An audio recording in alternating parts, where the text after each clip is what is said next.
170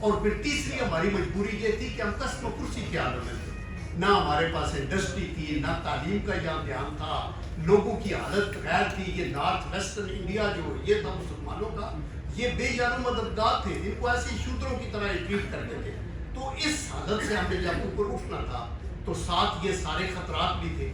تو پھر یہ ضروری ہو گیا کہ ہمیں کچھ تو برٹش انڈیا سے اپنی فوج الرٹ کی، کچھ رینجرز کے ونگز ہمیں ملے، لیکن یہ ضروری ہو گیا کہ اگر ہم قومی سلامتی کے لیے اگر ہم نے ملک کو دفاع نہ کیا تو پھر ہم فلاح کے کام کیسے کریں گے. تو یہ ہماری ایک مجبوری ہوگی کہ افواج پاکستان کو over a period of time ہم اس کو اور زیادہ بیف اپ کرتے رہے. جیسے جیسے فوج بڑھتی گئی ایسے ایسے فوج کا بھی ایک وجود بنا، سول آرم فورسز ریز ہوئے، ایف سیز ریز ہوئی اور اس طرح کرتے رہے. ابھی میں یہ کہنا چاہتا ہوں کہ یہ کرنے کے بعد جب یہ ساری چیزیں ہم نے کر لی تو یہ جو جوان ہمارے فوج میں آئے یا سول آرم فورسز میں آئے یا ایئر فورس میں آئے یا نیوی میں آئے، انہوں نے ان مجاہدوں نے اپنی جوانیاں پیشے کے نظر ڈالی، جنگیں لڑی، قیدیں کاٹیں، زخمی اور اپاہج ہوئے اور شہادتوں کے نذرانے بھی پیش کیے. اپنے بچوں کو یتیم اور بیویوں کو بیوہ کیا، لیکن قوم کی بیٹیوں کے سہاگوں کی پیراداری کرتے ہوئے اپنے خون کے نذرانے پیش کیے اور زمینی، ہوائی اور بحری سرحدوں کو دشمن کے لیے ناقابل تسخیر بنایا. پھر پیشے کی ضرورت کے پیش نظر سپاہی سے لے کے جنرل کے عہدے تک تقریباً 40 سال کی عمر سے لے کے مڈ 50 تک یہ ریٹائر ہو جاتے ہیں.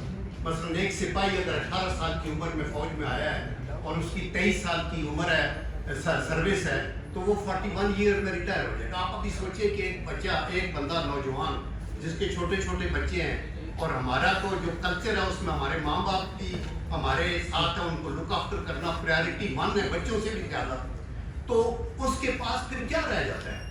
تو آپ یہ دیکھیں کہ 41 45 ایئرز پہ میجر آگے، 47 پہ کرنل، 50 پہ بریگیڈیئرز آگے، اور ہائیسٹ رینک جو لیفٹیننٹ جنرل کا ہے ہمارے ٹائم میں وہ 57 ایئرز پہ ریٹائر ہوتے تھے، ابھی 58 پہ آتے ہیں. However جو سینئر لوگ ہیں ان کے پاس پھر کچھ ہوتا ہے چونکہ ان کی تنخواہیں گریجولی بڑھتی جاتی ہیں. جو نیچے لوگ ہوتے ہیں ان کے پاس وہ چیز نہیں ہوتی. پھر مسئلہ یہ ہوا کہ ان کو دوبارہ امپلائمنٹ چاہیے. ابھی یہ جو تعداد ہے یہ تقریباً 30 سے 40 لاکھ لوگوں کی ہے. تو ان کی حالت زار کیا ہے؟ ایک تو نوجوانوں کی جو پینشن ہے وہ پینشن ان کے چھوٹے چھوٹے بچوں کی پرورش اور تعلیم کے لیے ناکافی، کیونکہ جتنی تنخواہ ہوتی تھی اس سے تقریباً ہاف پینشن ملتی تھی.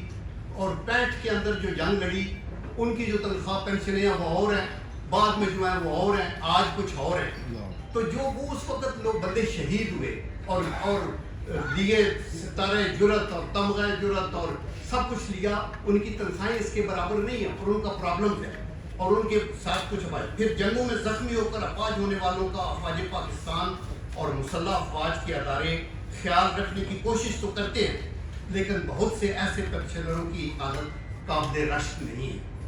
شہید ہو جانے والوں کی بیواؤں کی پینشنز معقول نہیں اور گھر میں مرد کفیل کی عدم موجودگی سے بہت سے معاشی اور سماجی مسائل بھی جنم لیتے ہیں، آپ کو یہ پتہ ہے. پھر 1965 اور 71 کی جنگوں میں حصہ لینے والے فوجیوں اور شہداء کی بیواؤں کی پینشنز دور حاضر کے فوجیوں سے تقریباً آدھی ہیں. اس لیے فوج میں ایک رینک ایک پینشن کی بات کی گئی ہے اور انڈیا کے اندر بھی یہ بڑا کیس اٹھا. پھر کورٹس نے فیصلہ کیا، سپریم کورٹ نے، کہ جو بندہ اگر ایک حوالدار ریٹائر ہوا ہے 1965 میں اور اگر وہ زندہ ہے اور اس کی تنخواہ، اس کی پینشن جو ہے وہ آپ نے اس وقت 8,000 رکھی تھی، تو آج کا اگر حوالدار 22,000 لے رہا ہے تو آپ یہ نہ کریں کہ اس کو اگنور کر دیں، یہ تنخواہیں، یہ پینشنیں بڑھیں گی فلاں ڈیٹ کے ساتھ. ایسے نہیں ہونا چاہیے. تو ہماری یہ ہے کہ ان سب کی پینشنز جو ہے برابر ہونی چاہیے. پھر بہت سے سابقہ فوجیوں کے زمینی جھگڑے، لٹیگیشن کے مسائل. آج بھی مجھے لاہور سے کوئی رنگ کر رہا تھا کہ میں نے پلاٹ لیا سر اور میرا پلاٹ کسی نے قبضہ کر لیا، یہ کیا. دیکھیے ہمارے پاس میرے پاس اتھارٹی نہیں ہے، نہ کوئی آئی جی پولیس